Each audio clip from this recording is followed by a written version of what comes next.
Hello मेरे प्यारे दोस्तों, आप सभी का स्वागत है आपके प्यारे से यूट्यूब चैनल एम क्लासेज में। आज का टॉपिक आप सभी के एग्जाम 2025 के लिए काफी ज्यादा इम्पोर्टेंट होने वाला है।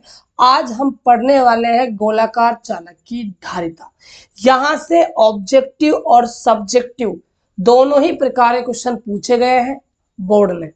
तो हो सकता है कि 2025 में भी आपको यहाँ से एक क्वेश्चन या तो आपको ऑब्जेक्टिव दिखाई देगा या फिर सब्जेक्टिव न्यूमेरिकल के अंदर या फिर डेरिवेशन के अंदर आपको भाई दिखाई दे सकता है। तो इसीलिए इस टॉपिक को आप बिल्कुल हल्के में मत लीजिएगा, पूरा अच्छे से इसको हम करने वाले हैं। तो स्टार्ट करते हैं आज के सेशन को। देखिएगा, मैंने आप सभी को बता रखा है कि ये जब भी हम डेरिवेशन हो, डेफिनेशन हो, कोई टॉपिक हो, फिजिक्स के अंदर जब भी भाई करते हैं ना स्टार्टिंग, तो हम नाम से स्टार्ट करते हैं। नाम पकड़ लो, पकड़कर इसको घुमा दो। यदि आप ये करना सीख गए ना तो फिजिक्स भाई आपको आ गई। देखिए कैसे गोलाकार चालक है, मतलब आप एक गोला बनाओ पहले तो। चलिए एक हम गोला बना लेते हैं, यहाँ से देखते हैं कुछ आकृति मिल जाती है। तो ये हमारा भाई गोला बन गया। चलिए भाई काम हमारा अच्छा हो गया है ना। ये हमारा एक गोला है। चालक है, इसका मतलब क्या है? आवेश फैला हुआ है। और याद करो वो डायग्राम चैप्टर नंबर 1 के अंदर मैंने आपको एक गोला पढ़ाया था। गोला दो प्रकार का था, चालक, खोखला। ठीक है, सॉरी, गोला था, चालक था और कुचालक था, है ना। चालक के अंदर दो थे, एक तो खोखला चालक और एक ठोस चालक। और कुचालक के अंदर भी दो थे, खोखला कुचालक गोला और ठोस कुचालक गोला। तो ये चालक है भाई, और चालक की फितरत होती है, चालक का व्यवहार होता है कि चालक में हमेशा जो आवेश फैलता है वो फैलता है सतह पर। तो यहाँ आवेश फैलेगा इसकी सतह पर।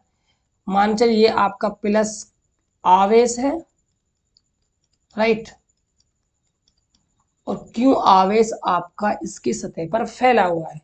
ये इसका केंद्र है O, और ये क्या है? इसकी भाई त्रिज्या है, त्रिज्या है इसकी R, राइट। अब देखिएगा जो हमने काम थोड़ा सा किया है ना, इसको लिख देते हैं, है ना भाई, लिखना जरूरी है। तो हमने क्या किया भाई, माना R त्रिज्या का एक क्या है? गोलाकार है, गोला है जो चित्रानुसार व्यवस्थित है, जिस पर Q आवेश एक समान रूप से क्या है? वितरित है। और हमें इस गोले क्या है भाई? धारिता ज्ञात करनी है।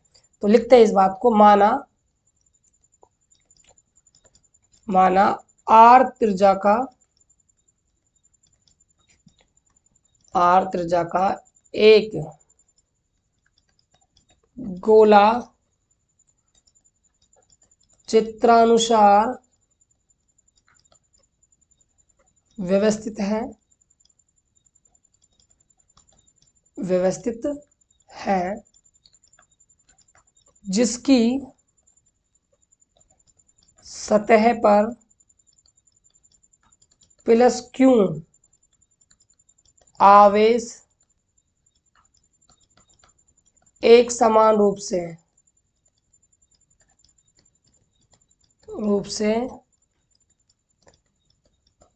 फैला हुआ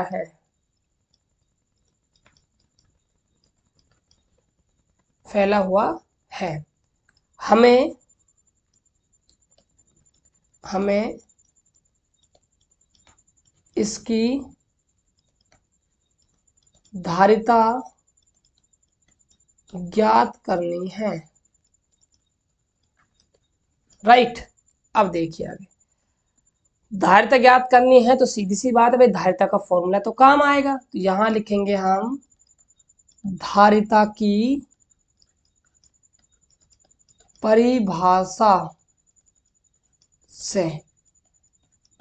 तो परिभाषा होती है C बराबर में Q बटा में V। इसको हम देंगे समीकरण नंबर 1।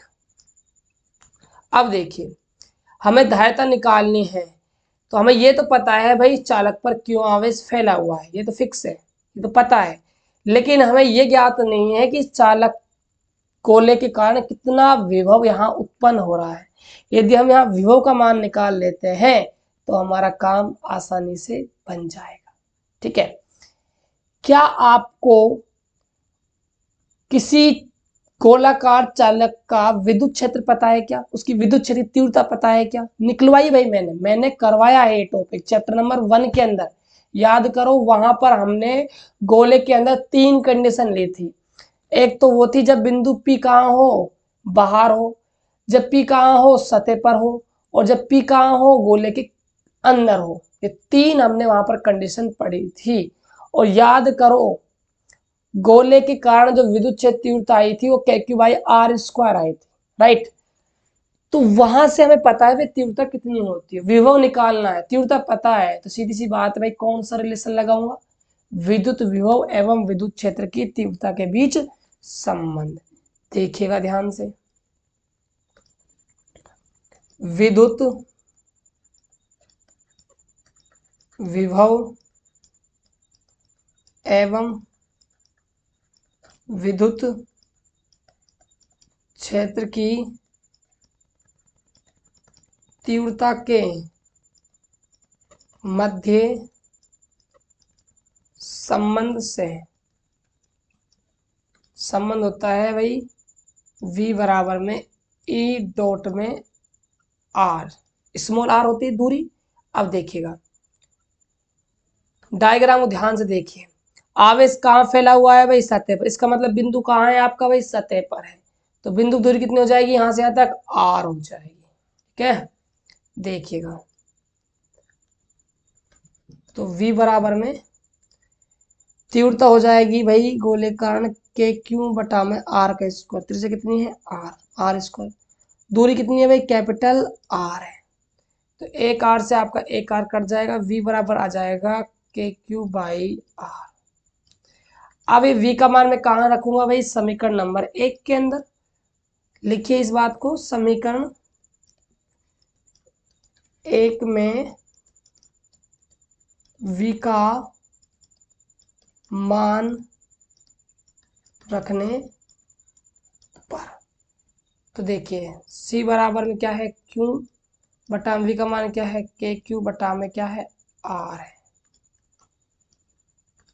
Q से तो आपका Q कैंसिल आउट हो जाएगा, C बराबर में क्या आएगा? R बटा में K आ जाएगा। ये आपकी भाई धारिता निकल कर आ गई। और याद करो, कल मैंने आपको धारिता को प्रभावित करने वाले कारक पढ़ाए थे। वहां मैंने आपको पॉइंट नंबर 3 लिखवाया था कि जो धारिता का मान होता है, ये जो धारिता होती है वो चालक के आकार पर निर्भर करती है। तो आप यहाँ पर देख सकते हो जो C है वो किसके समानुपाती है भाई? R के समानुपाती है। और R क्या है? गोले की त्रिज्या। आप जितनी बड़ी त्रिज्या का गोला लोगे उसकी धारिता उतनी ही ज्यादा होगी। मतलब आकार बढ़ा तो त्रिज्या भी बढ़ी, और त्रिज्या बढ़ी तो इसका मतलब धारिता भी बढ़ गई, राइट।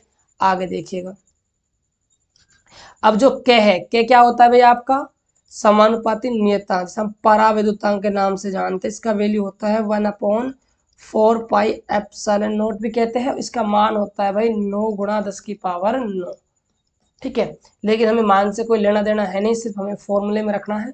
अब देखिए यहाँ पर क्या है आपका 1/k। यदि मैं यहाँ से 1/k बनाऊंगा तो हम इसको क्या लिखेंगे?